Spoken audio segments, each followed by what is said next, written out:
Hi everyone, welcome back to my YouTube channel. My name is Aparna, and in today's video I'll be talking about what I learned as an international student in the US, and I hope these things help you.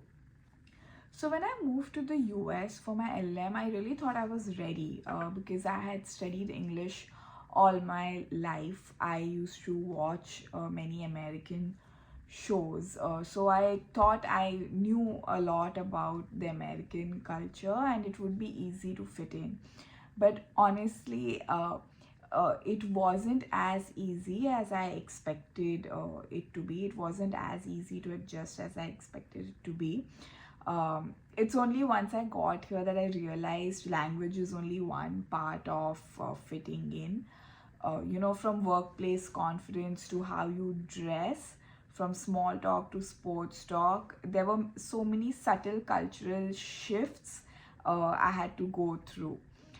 So today I'm sharing the real lessons I've learned as an international student in the US, that no one puts it in a guidebook, but they honestly make a big difference. The first one is Americans seem more confident even with the same knowledge. This is one of the first things I was told by one of my professors during my LLM at Columbia. I was preparing for interviews and I thought, I should hit him up and try to have like a chat with him.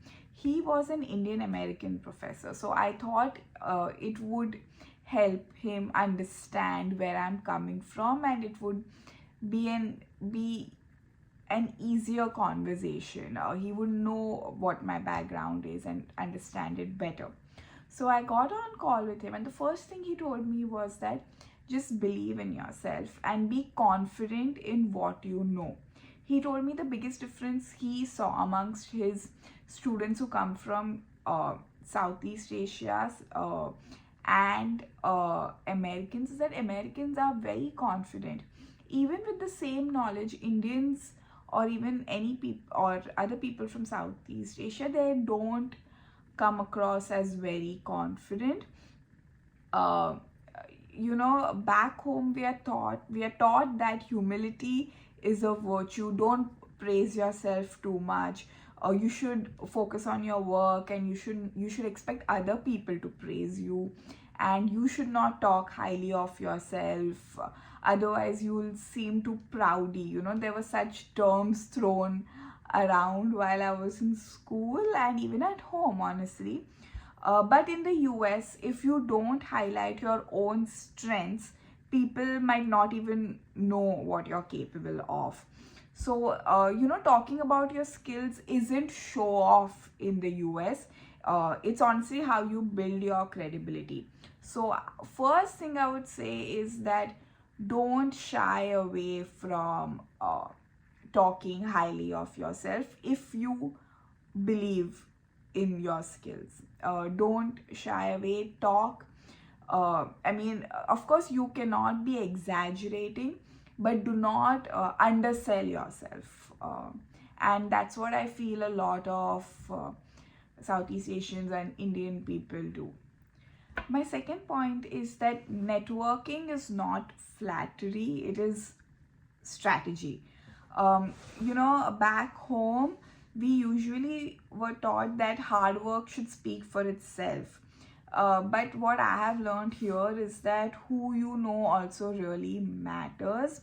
And networking isn't about being fake or opportunistic.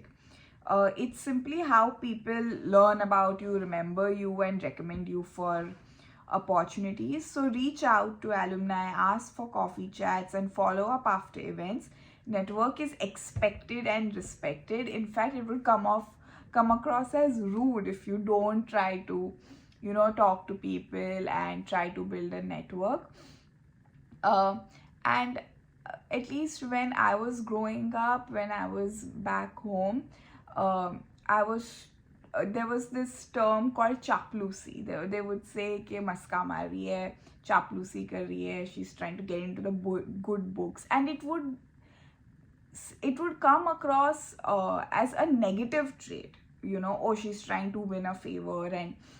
But honestly, here, especially if you're an international student and you're looking for a job, do not think about such things. Just try to network as much as possible, and honestly, it is respected, it is appreciated. You will stand different from the crowd, and it will give you some sort of an edge. The third point is how you present yourself really matters. Some things I learned quickly in New York was that it's not about being naturally good looking. Oh, she has great features, she has great hair. All of that matters, but it's also about looking put together. Wear well-fitted clothes, clean clothes, have a basic skincare routine, show up like you care about what you're going to do.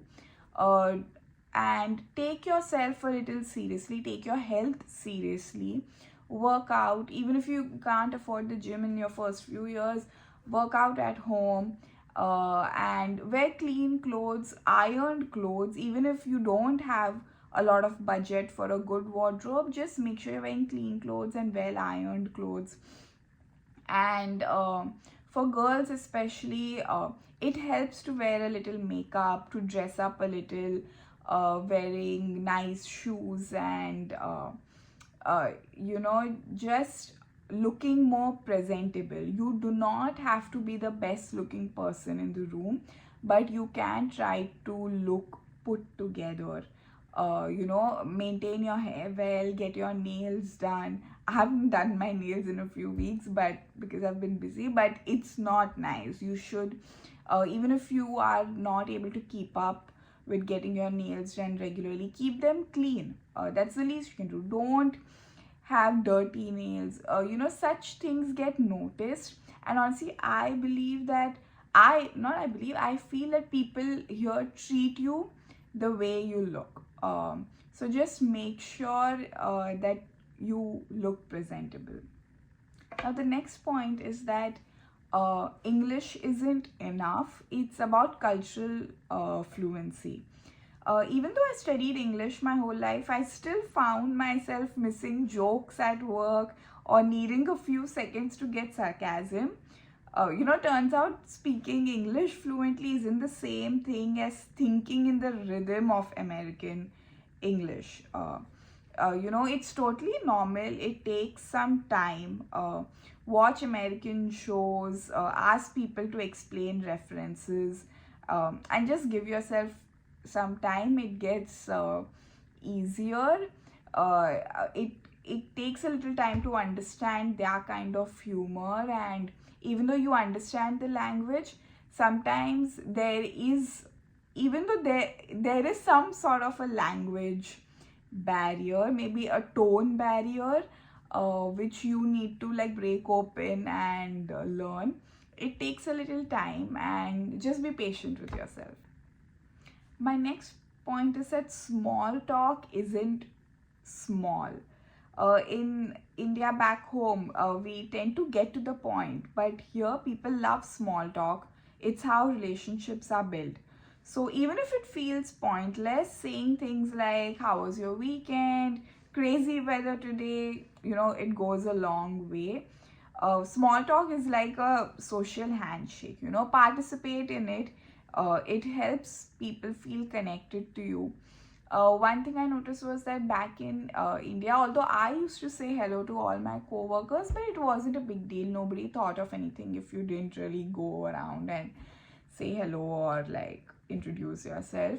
But here I've seen that people expect you to, say good morning, say hello, just be social, and be just like make some small talk. How was your weekend? How was the weather?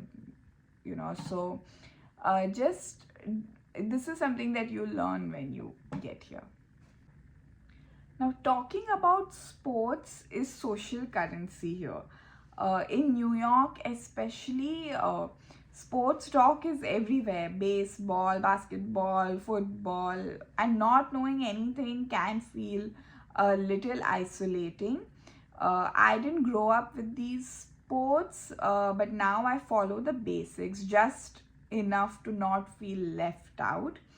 So you don't need to become a super fan, just know the teams, ask questions and show interest. People love to explain the rules. And here even girls are, women are equally interested and they have equal knowledge in sports. So you might think that, oh, I don't really have to interact with a lot of men, maybe depending on your social circle, but it just turns out that a lot of women I've met equally are interested, or even if they're not interested in it, they do have knowledge about it, so they can talk to their male counterparts. So this is something, again, you'll figure out once you get here, but this is something I noticed and I thought I should let you know. Last one is that being assertive isn't being rude. Back home we are taught that being respectful means being quiet or differential, but in the US, especially in legal or corporate environments, if you don't speak up, people assume you're unsure even when you're not. So it's totally okay to say I disagree, or here's my point of view. That's seen as confidence, not rudeness, and even if you're a junior most member in your team. And back home when I was working,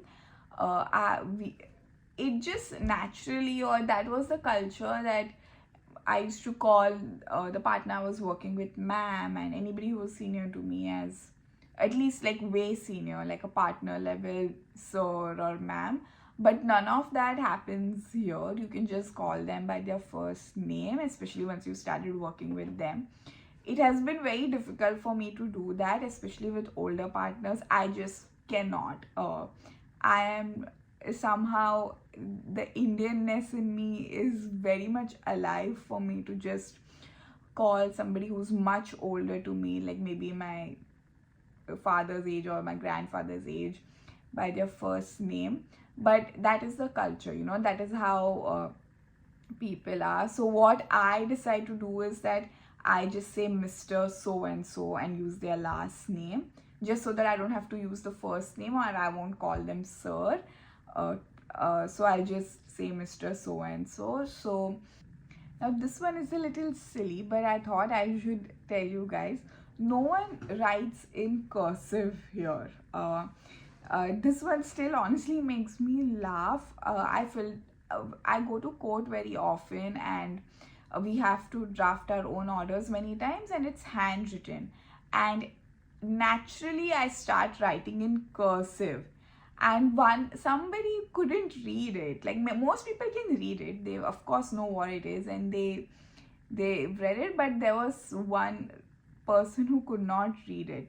So apparently most people stop writing cursive here after middle school, and everyone writes in print. They call it print or print script. So these are small cultural habits, like handwriting can feel foreign here.